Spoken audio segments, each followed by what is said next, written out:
Q3201-1. Which statement relates to Bernoulli's principle? A. For every action, there is an equal and opposite reaction. B. An additional upward force is generated as the lower surface of the airfoil deflects air downward. C. Air traveling faster over the curved upper surface of an airfoil causes lower pressure on the top surface.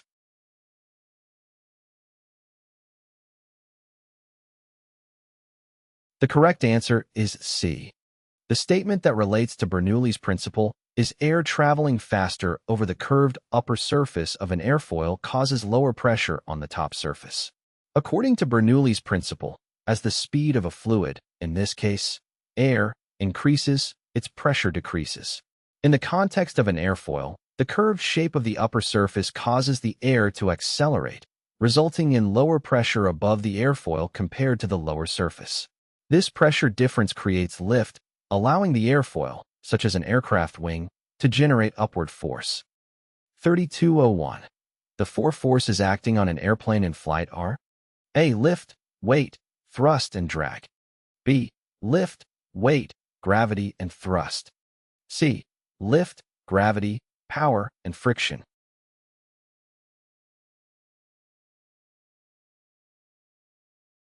The correct answer is A. Lift is the upward force generated by the wings as a result of the pressure difference between the upper and lower surfaces of the airfoil. It opposes the force of gravity or weight, which is the downward force exerted on the aircraft due to its mass. Thrust is the forward force produced by the engines or propellers, which counteracts the drag. Drag is the resistance encountered by the aircraft as it moves through the air and acts opposite to the direction of motion. 3213. What is the purpose of the rudder on an airplane? A. To control yaw. B. To control over banking tendency. C. To control roll.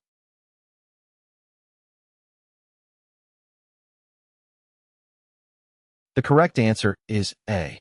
The purpose of the rudder on an airplane is to control yaw. Yaw is the motion of the aircraft around its vertical axis, causing it to turn left or right. The rudder is typically located on the vertical stabilizer at the tail of the aircraft and is controlled by the pilot through the rudder pedals.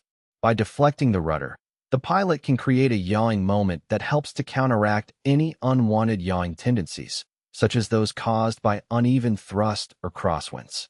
This allows for better control and stability during flight. 3205. What is the relationship of lift, drag, thrust, and weight when the airplane is in straight and level flight? A. Lift equals weight and thrust equals drag. B. Lift, drag, and weight equal thrust. C. Lift and weight equal thrust and drag.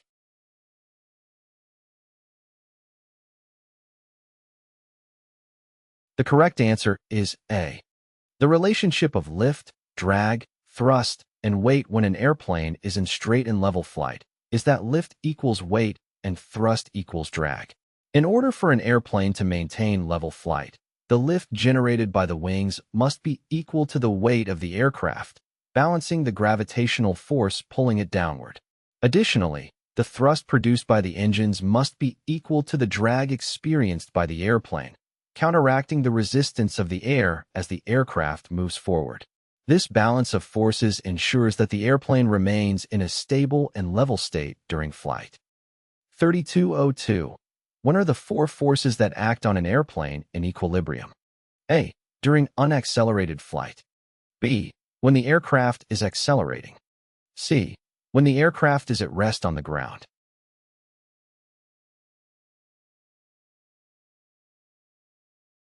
The correct answer is A. The four forces that act on an airplane, namely lift, weight, thrust, and drag, are in equilibrium during unaccelerated flight. When an airplane is in steady, straight flight without any changes in speed or direction, the forces are balanced. Lift is equal to weight, as the wings generate enough upward force to support the weight of the aircraft. Thrust is equal to drag, as the engine power propels the airplane forward while encountering air resistance. In this state of equilibrium, there is no net force acting on the airplane, and it maintains a constant velocity.